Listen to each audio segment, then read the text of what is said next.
Where were we before the joys of OneNote? So we had drawn PF3, and we were just saying that the shape of it, because it's got 3 atoms bonded and this lone pair, is called pyramidal. And now we have to decide if this is polar or nonpolar.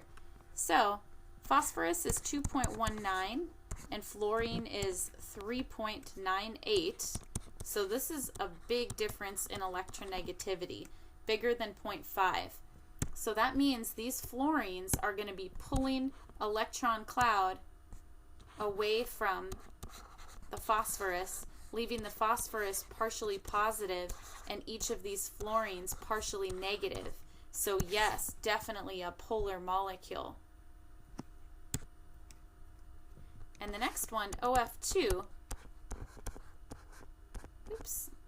it's got 2 things attached and 2 lone pairs. So even if you drew this in a linear shape, it is not linear in 3 dimensions. So, I mean, you could be presented with this and asked what's the shape, and you should still say bent.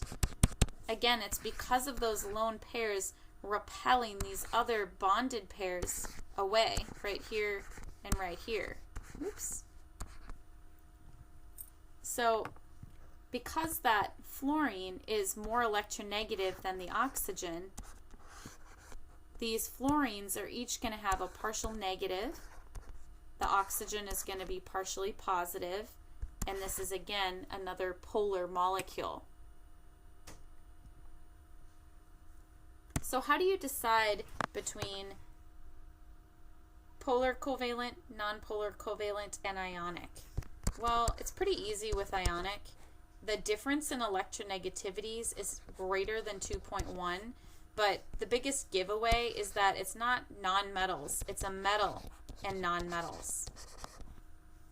Something that's polar, it's greater than 0.5 and usually less than 2.1, and it's all nonmetals. And again, we're talking difference in electronegativity using the chart. Something that's nonpolar covalent is less than 0.5 difference. Kind of like when we were looking at that problem just above with the carbons and the hydrogens. So for sodium and oxygen, let's look this up. Sodium's 0.93 and oxygen is 3.44. That's a difference bigger than 2.1. So this is definitely ionic.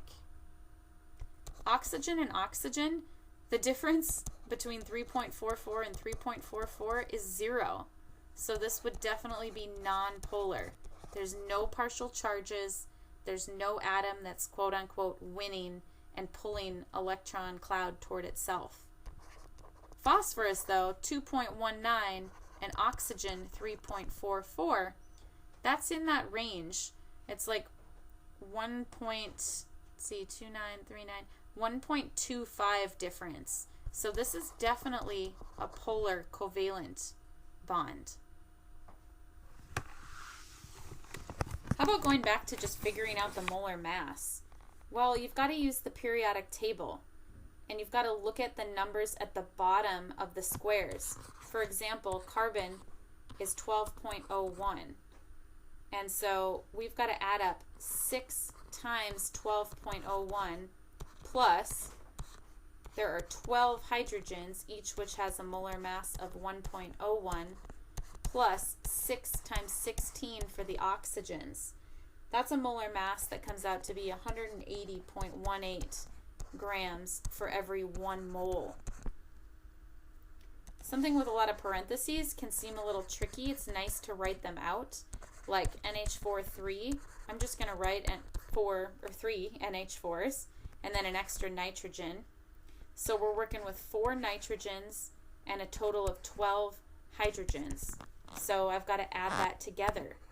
4 times 14.01 plus 12 times 1.01 comes out to be 68.16 grams per mole for the molar mass of NH43N.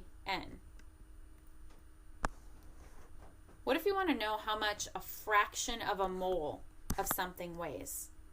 Well, first you got to go off to the side and figure out how much does 1 mole of this weigh. We've got 3 calciums, and each weighs 40.08 grams per mole. There's 2 phosphates, so I'm going to write them out to help me. That's 2 phosphoruses, each which has a molar mass of 30.97. And there's 8 oxygens, each which has a molar mass of 16. So I've got to multiply all these numbers, but add each one up, and I get a total molar mass of 310.18. So now what? I want to know how many grams 0.658 moles would weigh. Not 1 mole. We don't even have a mole here. We've got 0.658 of a mole. So, okay, 1 mole is equal to 310.18 grams. So I'm going to multiply across the top here and divide by 1 on the bottom. It comes out to be 204.1 grams of the calcium phosphate.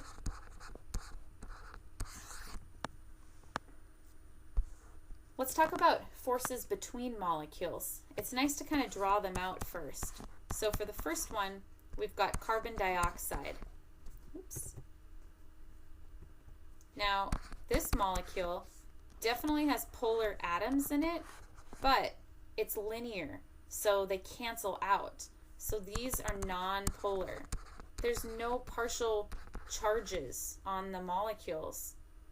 So, of our options here, hydrogen bonding is when the molecules are really attracted to each other, dipole-dipole somewhat, and dispersion weakly. Well, for the first one, it's the weakest. That's the force that's always between nonpolar molecules that don't have those partial charges.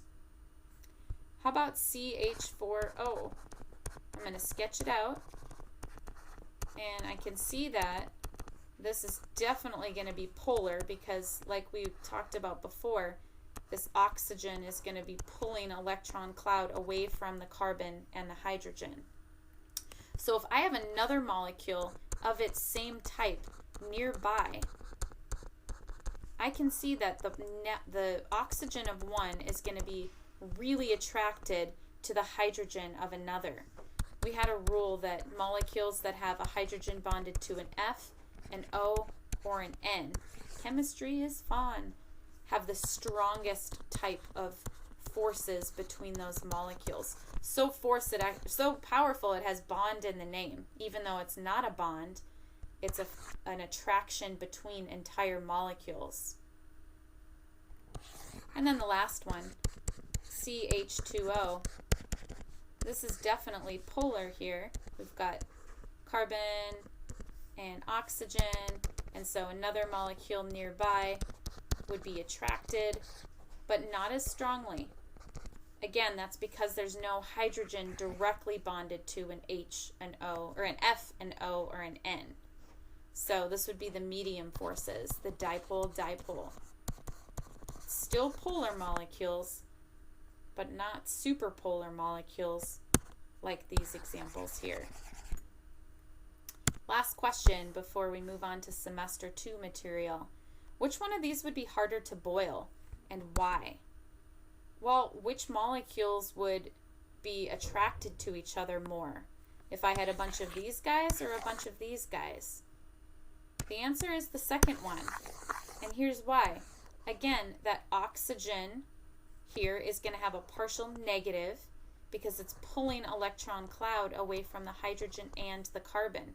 So if I had another one of these molecules nearby, the oxygen of one is going to be really attracted to maybe the hydrogen on the end. So these molecules are going to be stickier. It's going to take more energy to break that intermolecular force between them.